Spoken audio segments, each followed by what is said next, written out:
The 2024 hurricane season is about to begin. A season that's forecast to be more active than average. We've been through a couple storms. Following Hurricane Idalia's historic impact in 2023. Oh, it was heartbreaking. People in neighborhoods from the Big Bend and South Georgia need to prepare now for what the season could bring. We'll show you what you can do now to be ready. Because it only takes one storm to change a neighborhood forever.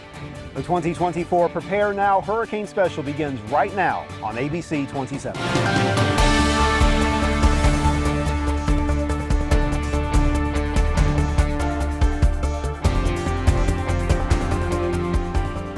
Our coverage starts right here in the Keaton Beach neighborhood, where Hurricane Idalia made landfall less than a year ago. I'm First to Know Chief Meteorologist Casanova Nurse. And I'm First to Know Meteorologist Elizabeth Copeland. For the next half hour, we'll take you through steps you can take now to prepare for the upcoming hurricane season. We'll also revisit the neighborhoods Hurricane Idalia impacted last year and show you lessons learned for the next time a storm moves our way. We've got team coverage from the Big Bend coast to South Georgia. The neighborhood reporters on your screen are working to keep you safe no matter where you live this season. We're tracking anything that develops over the Atlantic, Cass. And of course, anything that enters the Gulf that tries to head our way. Many long-range forecasts are calling for an active season ahead. So let's take a closer look at the numbers. Taking an average of 14 different outlooks available, 24 named storms are projected for the season ahead, with 12 hurricanes expected to form, and 5 of those becoming major hurricanes across the Atlantic Basin. We were reminded last year that it only takes one storm to set a neighborhood back years. And Hurricane Idalia's storm surge sent feet of water inland in Taylor County. This area of the Big Bend is especially vulnerable to dangerously high water. While the storm made landfall here in Keaton Beach in August, 15 miles down the coastline, storm surge flooded businesses and homes. I took a trip down to Steinhatchee to see how neighborhoods are recovering. Well, you don't walk through it, you're sliding through it. Yeah, we had to shovel it out. Anna Simernios remembers the water damage Hurricane Idalia left behind in Steinhatchee well. I was born and raised here in Steinhatchee, and so I bought this place, and then in 3 weeks after I bought it, hurricane hit. That hurricane brought feet of salt water right into her business, Bubsy's Bait and Tackle. The store stands just feet from Steinhatchee River. Idalia's surge sent 7 to 12 feet of surge onto normally dry ground along the coast. Because of our shallow coastal shelf and flat inland coastline, more water can be pushed inland by hurricane-strength winds. That surge swamped Sea Hag Marina and Steinhatchee too. Yes, it was 7 feet deep, so you're looking at this kind of height. Danielle Norwood walked me through the damage she found after the water returned to the river. We've been through a couple storms, so we always just try to take a very good positive attitude. She told me at the peak of the storm surge, water levels got as high as this white mark here on this pillar, and that was at low tide. In the months after the storm, the business operated out of these trailers. I definitely feel Steinhatchee strong. All the businesses, some of them actually went out of business, but everybody who's still here is supporting everybody in every way we possibly can. So this was hopefully just a bump in the road. As business owners prepare to weather whatever else Mother Nature brings to town. Lay there and cry, which I did for weeks. But after I got myself together, I was like, I'm going for this again. It's whether you go for it or you don't, and I'm not a quitter. Remember, a storm surge watch is issued about 48 hours before flooding potential, and a storm surge warning is issued for those coastline areas about 36 hours before flooding is possible. The dangers of a tropical system can go far beyond the coastline. As we saw with Hurricane Idalia last year, high winds can knock out power to thousands for days. ABC 27's Shamaria Morrison is checking in with power suppliers to see how they're getting ready for the season ahead. Our neighbors in Jefferson County are all too familiar with widespread power outages after a hurricane. I'm Shamaria Morrison, your neighborhood reporter in Monticello, and I'm on the ground tracking how power providers are preparing ahead of hurricane season. During a hurricane, power is compromised. And it's up to people like linemen, dispatchers, and teams like this to get power back to you. Tri-County Electric Cooperative gave me a behind-the-scenes look into its facilities and training prep for hurricane season. CEO Julius Hackett tells me about the challenges they faced. We have power lines that cross ponds. We have just huge live oak trees that we battle with. They've been working to be more proactive for years. We are taking power lines that may be cross-country or out in the woods, where we're bringing a lot of those power lines back to the road. Tri-County is part of a co-op network that provides electric services for some of the most rural parts of our neighborhoods. At Suwannee Valley Electric Cooperative, we're in their ops bunker. Everything we would need to sustain power restoration here. The storm-hardened facility was born out of a previous hurricane. After Irma, we realized, hey, we really had one area to do this work. If we had something happen or anything got damaged, we would be out of a location to work. Investing in control centers that would sustain major hurricane-force winds directly impacts restoration planning. And when it comes to restoration, power companies are going to start with the most critical infrastructure. Those are hospitals and emergency services. After that, they'll check out any major lines that feed to substations across our neighborhoods. After that, crews are then going to go from those substations to the infrastructure that leads the power to homes and businesses. And that's around the time you can expect power to be restored in your neighborhood. For ABC 27 in Monticello, I'm Shamaria Morrison. As many neighbors learned in Idalia, power outages can last for days or even weeks. And gas power generators are a great help for recovery, but they can also pose their own dangers. Neighborhood reporter Ashley Engel walks us through the steps you should take to stay safe while keeping the lights on. Generators can keep the lights on during and after a hurricane, but if not used properly, they could put you in danger. I'm Ashley Engel, your Havana neighborhood reporter. Well, every hurricane season, it's a serious matter for us. A season that Aaron Hall from Faith Funeral Home in Havana says they don't take lightly. We are entrusted with individuals' family members. Hall says having generators on property for a funeral business is crucial. Our first and foremost is the deceased. And so we have refrigeration on property. And it does happen from time to time. People will set the generator inside their home. Midway Fire Chief Nathan Uruso says generators set off harmful exhaust fumes. If you're running yours indoors, your health could be at risk. Now, here are a few things you can do right now to prepare your generators for this upcoming hurricane season. First and foremost, give that baby a checkup. What I mean by this is let your generators run. Turn them on for a little bit and be sure they run smoothly and they don't have any kinks in them. Lastly, check to see if your generator is at a safe distance away from your home. This means at least 30 feet away. In the Havana neighborhood, I'm Ashley Engel, ABC 27. Yeah, those generator fumes can be so dangerous. But it's not just power outages. Tropical downpours from these storms can cause flooding. Even inland in Valdosta and other neighborhoods in southern Georgia, they experienced that high water last year with Idalia. Our neighborhood reporter Malia Thomas checks in on Valdosta and surrounding areas to see how they're recovering and what the community is doing to plan ahead for this season. Even though Valdosta is about 80 miles from where Hurricane Idalia hit landfall last August, the aftermath is still felt months later. One reason why neighbors are preparing for hurricane season. Diane Satterback's home has seen damage in multiple storms since Hurricane Idalia last year. So many people got hit twice. She's bracing herself for future storms by stocking up on non-perishables and emergency supplies, but she tells me there's not much she can do beyond that. You just have to be patient and just wait. Patience is not my strong suit. Valdosta saw unprecedented damage in Idalia. Flooding rain and powerful wind impacted neighbors across the community. The city's public works team and outside assistants removed over 260,000 cubic yards of debris. Their emergency restoration plan had distributed 3,838 cases of water, over 1,000 hygiene kits, 440 cleaning kits, and 249 tarps after the historic storm. We just stay prepared.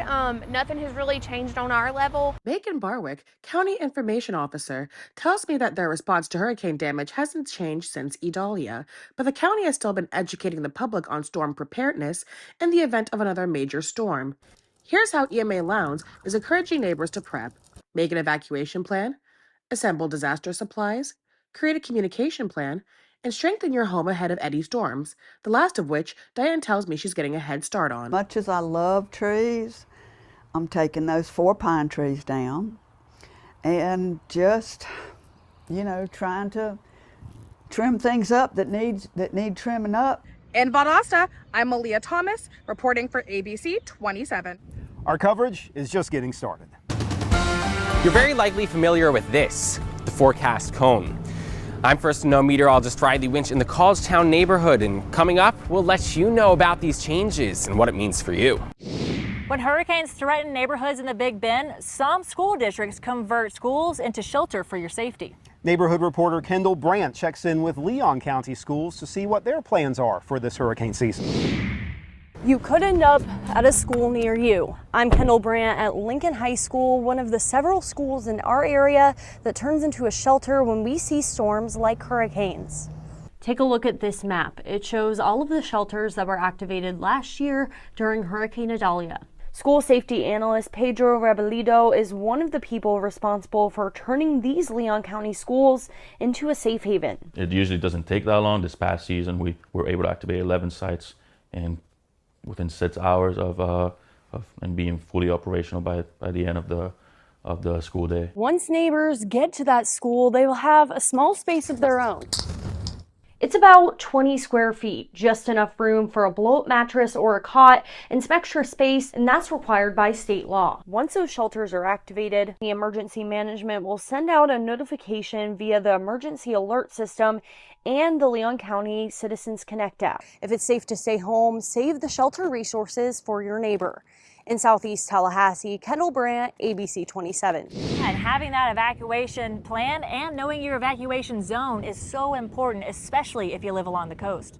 Panacea is one of those places. Neighborhood reporter Kenzie Krieger checks in with neighbors who have weathered storms there and emergency leaders who work to keep all of Wakulla County safe.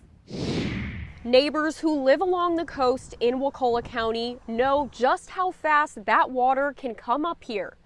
I'm your neighborhood reporter, Kenzie Krieger. Cypher Rudlow owns Gulf Specimen Marine Lab in the Panacea neighborhood. These buildings weren't designed for what the storms of the future are going to be. Each hurricane season, Rudlow worries about its ability to withstand these storms. And now he's been preparing for the next hurricane. So that means we need to have bigger and stronger buildings. Many neighbors in Wakulla County live on the coast, where storm surge can threaten lives. Just look at how high the water got at Shell Point during Hurricane Michael in 2018. That threat is why it's important to know your evacuation zones. You don't want to wait to the last minute, and we've had that happen, especially if you need any type of assistance with transportation. Early on, after we call for that evacuation order, we can provide assistance if people need help getting out of the county, if they need help getting to a shelter that's out of our county, or even if we open within our county, then we can provide that transportation. Wakulla County has a portal where people can type in their address to find their evacuation zones. The county also opens up Crawfordville Elementary as a shelter if the storm is below a Category 3 hurricane. If it's a Category 3 or above, we do not open shelters in Wakulla. That's when neighbors are told to go to other shelters in surrounding areas like Leon County. While she works to help keep people safe, neighbors like Rudlow will be working to prepare no matter what the forecast says. There's always going to be a hurricane, and they're just going to be bigger. Here in Panacea, it only takes about 4 feet of storm surge to flood this area. So if you're told to evacuate, don't wait until that becomes a problem. In Panacea, I'm your neighborhood reporter, Kenzie Krieger, with ABC 27. Emergency managers usually rely on the forecast cone to determine where a storm will go and what kind of effects it can have. Yeah, and the leaders at the National Hurricane Center are making changes to the cone this year for the season ahead. First to Know meteorologist Riley Winch has a closer look at what changes you can expect. The experimental changes coming to the forecast cone, which will help keep you safe. I'm First to Know meteorologist Riley Winch in the Collegetown neighborhood at Florida State University. I'm checking in with the National Weather Service and National Hurricane Center about the changes to the upcoming forecast cone and what it means for you. One of the drawbacks or limitations of the cone is that it's not an impact graphic. Robbie Berg is the warning coordination meteorologist at the National Hurricane Center. He says the traditional cone doesn't give a clear picture of how a storm could impact your neighborhood. Whether it be wind, storm surge, heavy rainfall, tornadoes, any of those hazards can extend well beyond the bounds of the cone itself. Take Hurricane Michael, for example. While much of the Big Bend was removed from the cone the day before landfall, strong winds and storm surge still impacted much of our area. So forecasters are making an adjustment. What we're going to be doing experimentally this year, starting around mid-August, is we'll be including any type of inland hurricane or tropical storm watches and warnings that may be in effect. And those are actually issued by the local National Weather Service offices, as you guys have one in Tallahassee. The new forecast cone will debut on August 15th. From the College Town neighborhood, I'm meteorologist Riley Winch. It's a community full of neighbors still recovering from Hurricane Idalia. I'm Mayor Sargent in Perry. I'll show you the lessons Taylor County learned from one storm and preparing now for the season ahead. One neighborhood that spent nearly a year rebuilding after Hurricane Idalia, Perry in Taylor County. It's a neighborhood that really took the brunt of Idalia's core. Neighborhood reporter Maya Sargent has been tracking their recovery for months. And now she's returning to see how they're prepping for the season ahead. Using lessons learned from one storm to get ready for the next. But now at least I know that we know how. I'm Mayor Sargent in Perry. I'm tracking how Taylor County is preparing for the 2024 hurricane season after Hurricane Idalia left a historic impact on this community. We get a Cat 5. It all boils down to planning, preparation, Have food, have water, have a plan, have generators. and collaboration. Good folks and a good team to support you is monumental. These factors help neighbors in Taylor County get through Hurricane Idalia in 2023. With the help of city, county, state, and federal support, John Lauk, the Director of Emergency Management with the Taylor County Sheriff's Office, says they're focusing on them even more this season, including setting up new roles called community coordinators. That we can communicate with, that can tell us specific needs that community has. As well as creating community emergency plans tailored to each area. Stuff that people organically did during or after the hurricane. These preparations are extending to many parts of Taylor County, including Doctors Memorial Hospital. Just getting everybody ready ahead of time is the biggest thing that I think we can do to prepare. From a structural standpoint, Sarah Grambling and Lauren Faison Clark tell me they've moved to fiber optic cabling for their internet connectivity. Their emergency room is also getting a $500,000 upgrade. When there is an emergency, we want people to trust us and want to know that you can get the same quality of care here as you can in bigger communities. Neighborhood commitment across the county that has these area leaders confident they're ready. The magic of rural communities is the way people pull together. John advises everyone to have a secondary form of communication so you can stay in touch with them and your neighbors. He recommends the General Mobile Radio Service. He says they have several repeaters set up in the county. In Perry, Mayor Sargent, ABC 27. If you choose to stay home during a storm, the least you can do is be prepared. I'm Alberto Camargo in College Town. I'll show you how to turn your home into a fortress during the upcoming hurricane season. If a storm is threatening your neighborhood, you may not have a way to get out. College Town neighborhood reporter Alberto Camargo looks at ways that you can build a safe room within your house. Not everyone has the chance to evacuate when a storm is threatening your neighborhood. I'm Alberto Camargo, your College Town neighborhood reporter. When a storm forces you to shelter in place, there are important steps you can take to stay safe. Follow me inside. People living in the area are keeping a close eye on the forecast this hurricane season, including Emily Rock. We all just huddled into our apartment and just closed the doors and made sure that everything was safe. She lives in a College Town apartment. I asked her if she knows what to do if a storm forces a shelter-in-place situation. I would suggest staying in a room that doesn't have any windows, filling the bathtub up with water, and if it's a really bad hurricane, just putting a mattress over everything, over you and your entire family. First and foremost, you need to put as many walls between you and the outside as you can. A room with no windows is best. As we saw earlier this year, winds can drive debris into windows and doors and shatter glass, putting you in danger. Here's what you're going to need to stock up on before the storm hits. Food. Several days worth of non-perishable food. Water. At least 1 gallon per person per day. This is for both drinking and sanitation. A flashlight, in case your power ever goes out. Speaking of which, batteries, and portable chargers. You can never have too many to keep your basics powered up. And last but certainly not least, a first aid kit. In addition to these necessities, think about stocking up on prescription and over-the-counter medications, baby formula, baby food, pet food, and personal hygiene items. Something else you might not think about, entertainment. Grab a handful of board games, puzzles, or a deck of cards to help pass the time. In College Town, Alberto Camargo, ABC 27. The First to Know weather team will stay on top of any storms as they develop. And we'll help you prepare before the storm arrives. I'm First to Know meteorologist Elizabeth Copeland. And I'm First to Know Chief Meteorologist Casanova Nurse. Thanks for watching, stay safe, and prepare now for hurricane season.